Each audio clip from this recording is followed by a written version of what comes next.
You got called by Clive to write for Whitney, or did you have the track and then he said he wanted to what? How does that the Heartbreak Hotel? Because that's I love the Faith and Kelly and oh, Right?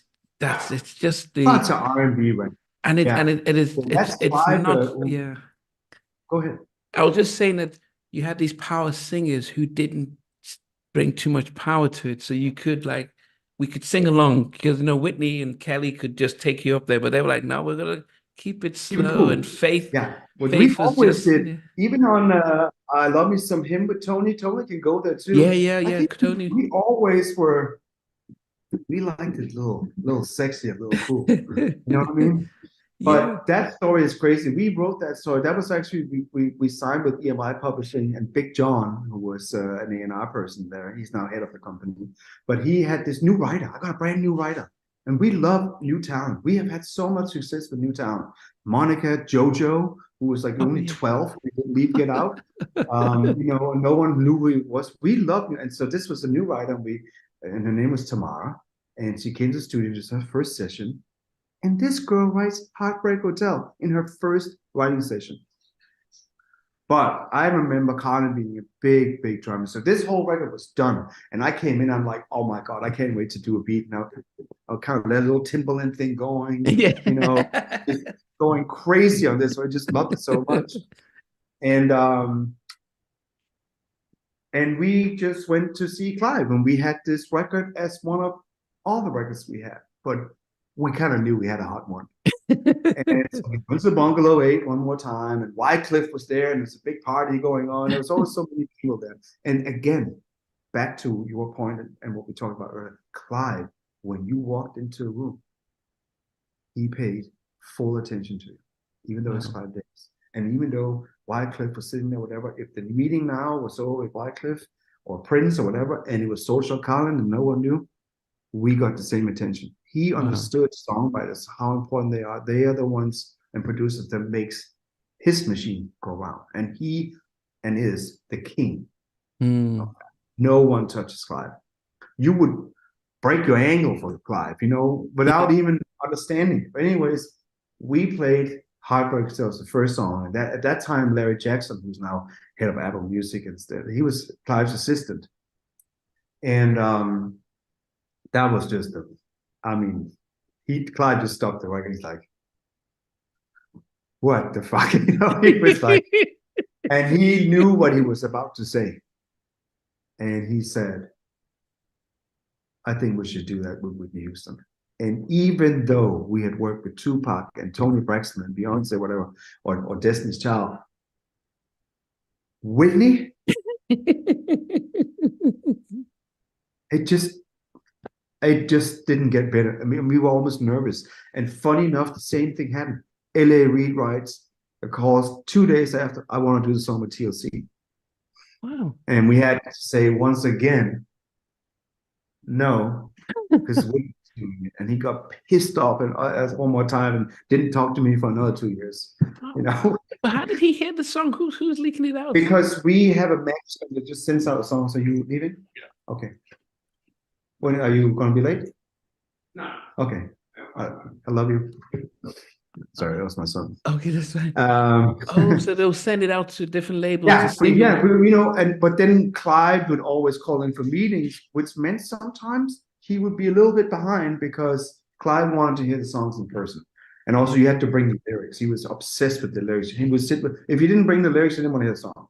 You Okay, had to okay. sing the lyrics and you played him song. Wow. So LA had heard it in theory before him, and we had to turn him down again. So it is so funny with the LA. Anyways, we're going crazy. And he goes, you're flying to New Miami. Jersey Oh, New Jersey. Okay. because you're going to record it at Whitney's house. Whitney and Bobby had just bought a house. Keep in mind, this is after Bodyguard. She is on top of the world. She's just sold 33 million singles Yeah. How do you do that? of I'll Always Love You.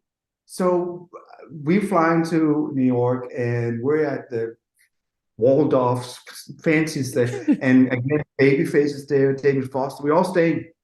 And I keep seeing David Foster and Mavis coming back every time they go to see. We were waiting to go work with her, and I said to Kenny, "How did it go?" He goes, "Damn, I didn't get into the house.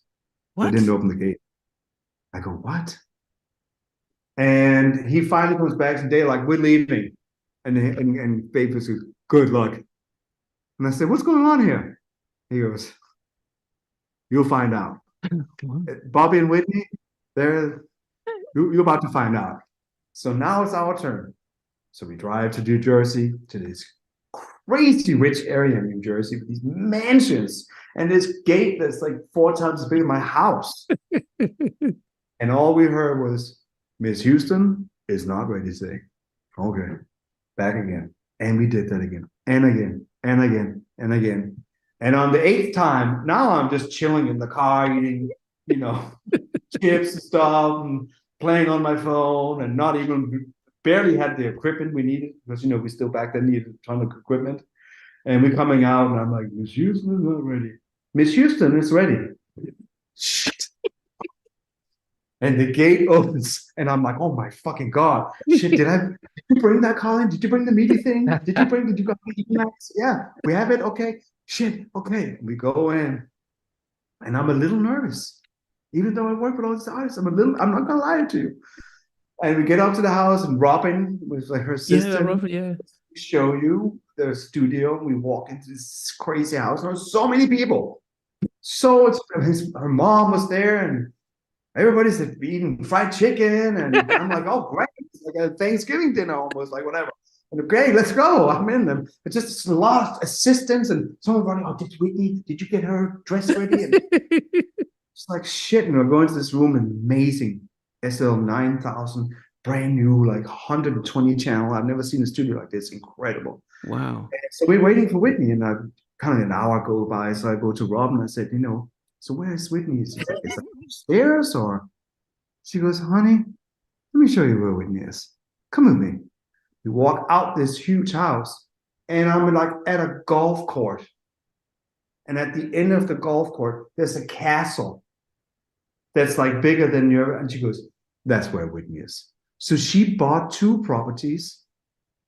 One, the neighbor house was the studio, and then her castle was where Bobby and Whitney are. And she has barely said this before I see a golf cart coming, and I kid you not, Bobby and Whitney coming up in a golf cart. Bobby's holding a bottle of Hennessy. The golf cart is swirling like this, and Robin goes, "Are you ready?" Oh my Sure I am. So here comes Whitney Houston, and Bobby comes and says, "What? Okay, we're gonna do my album first. I love you guys. I love that song you guys did with Tupac, whatever. I got some demos and whatever." And I think Clive said to me, Clive said, "Whatever happens, do not get Bobby on the record. He's on every song. Let's go play. Let's go. Let's get ready." And I'm like, "Well, okay, all right. This Bobby. We go in, and then Whitney came, and I'm telling you, when I stood in front of her, I was little Mr. Carsten from Aalborg in Denmark. I was this big. I could not even look at it. I mean, it was fucking Whitney Houston, man. And she goes, "Hey, how's it go, honey?" And I'm like, "I love the song. Thank you, thank you." And Bobby and her are just doing a lot. And she had what's called tea breaks, where she would disappear in the bathroom. I'm not gonna say anything else, okay? I'm just gonna but stays in the studio. And she came out, and she goes, "Okay, let's go." And I'll be like, "Okay."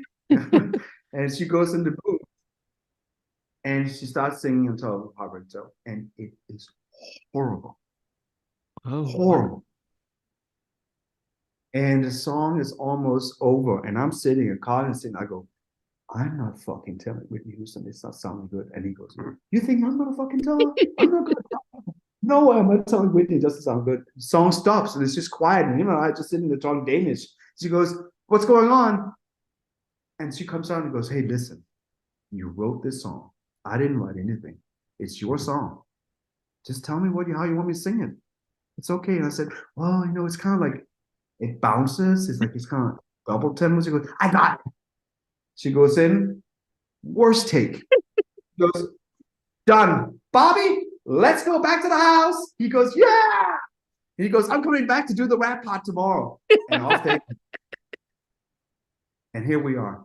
Phone rings. Clive Davis on the phone. Did you get, it's important you get the best vocal ever from Whitney because, I'm putting two other singers on. So it has to be like, she has to be better than them. How do they go? Like, good. They went really good. Really good. So we're coming back the next day. Now Faith is rolling in. And Faith, I mean, I don't know if you've ever interviewed her or anything. Not yet. I mean, she's just the most amazing, sweet, incredible. Yeah. Just want to hug her and she's so amazing.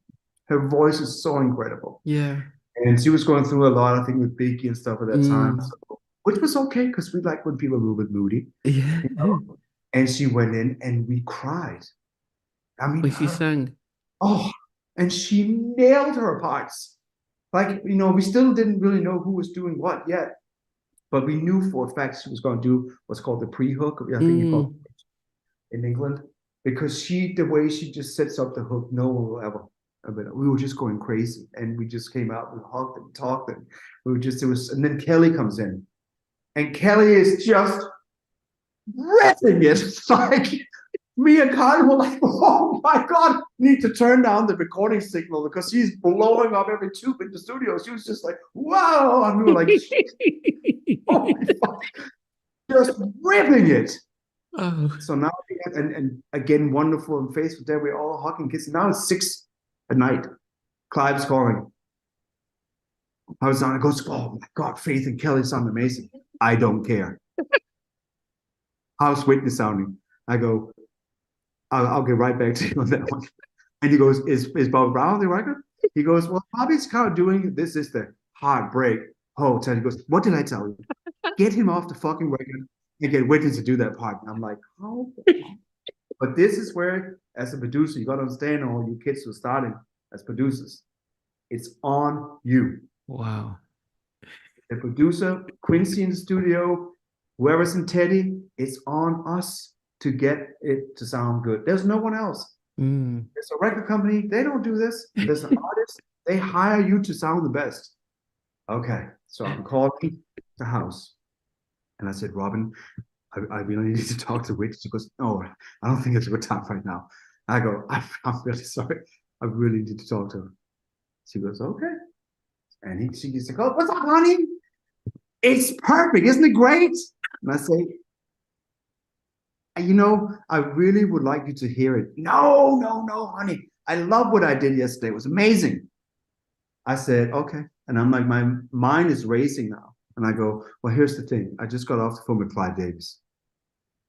And he wants you to approve this record. And I'm not allowed to leave the studio. And I want to go with you.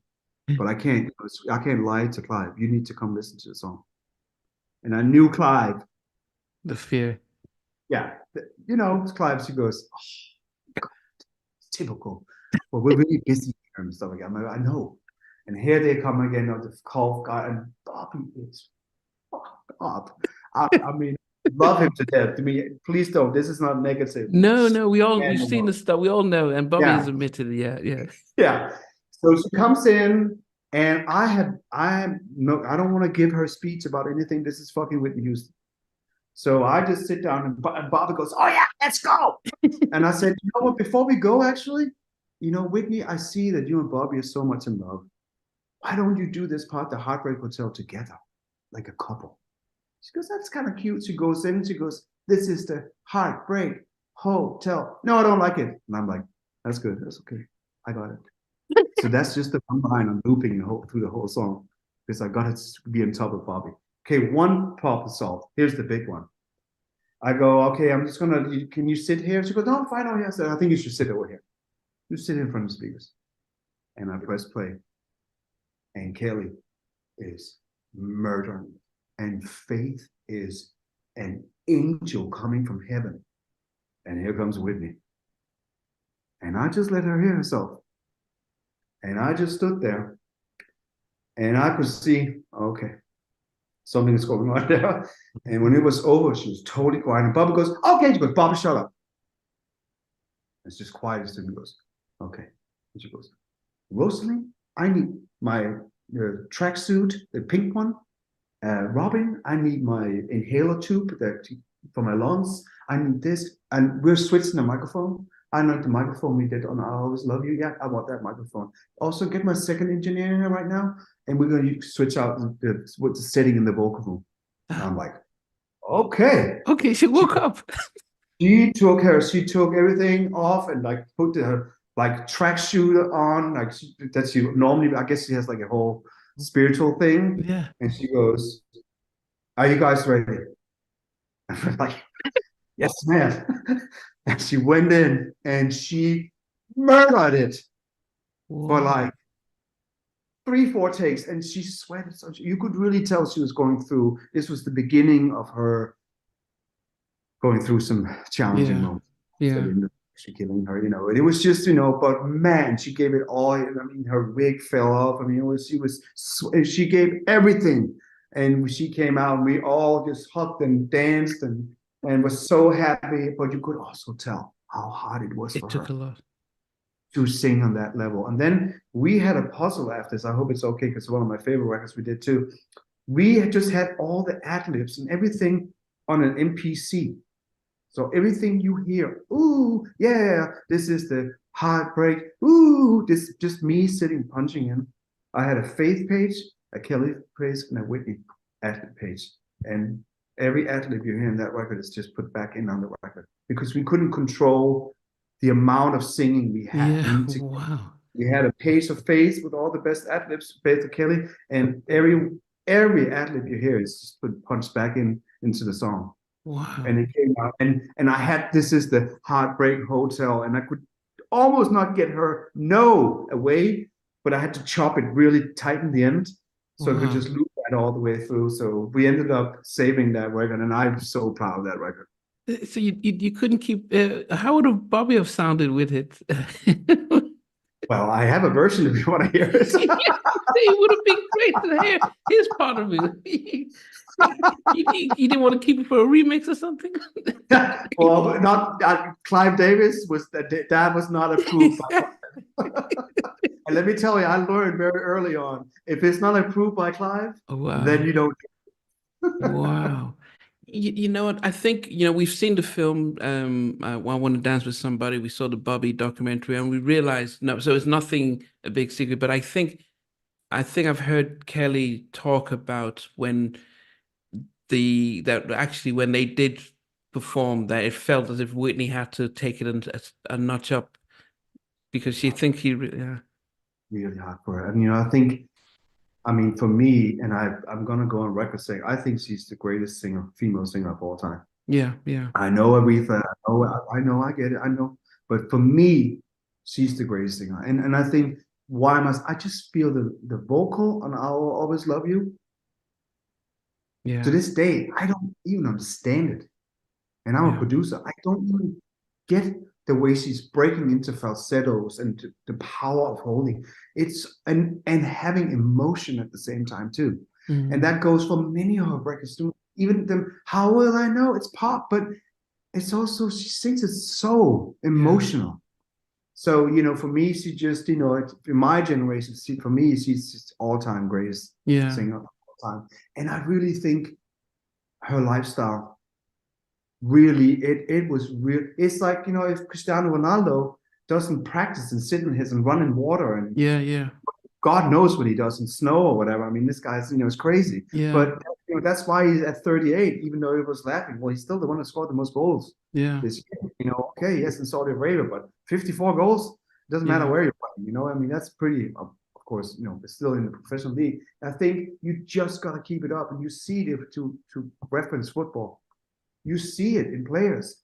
Eden Hazard, why are you done at 30? Yeah. I'll tell you what. He came to Madrid, now we're talking football. Yeah. You come and you're overweight, whatever, and you think at 30, I'm just going to train for a week. No, your body. Yeah. It's not the way you can't get it back. And I think Whitney was at that point, and you saw it because we worked with her on the next album too. Yeah. We couldn't finish a song. We flew to Atlanta, and I almost don't even want to share too much of this, but she showed up, and that was not Whitney Houston. That song, that was not Whitney Houston. At this time, could you use autotunes, or was it still? No, we didn't have autotune. I mean, with Faith and Kelly and Whitney, You didn't need, of course. Just no. But actually, on some of the other songs, the first time we used autotune is on the 702. Oh. And we actually use it so much that we get the share effect, because we have heard that share record. So if you listen to 702, we crank it up so you can hear this autotune on, because you get that robot feel. But no, we didn't have it. I mean, back then, but with Faith, and I mean, nothing I had was not in pitch. Nothing. Yeah. Nothing. Yeah. Nothing. These were, and that's what Clive wanted to show. He wanted Whitney to be current. He wanted to bring in he wanted to keep. Funny enough, he wanted to hire the white boys to get the urban record. He wanted the R&B, but he didn't want a pop record. He really wanted an R&B record, and we had done so many R&B records.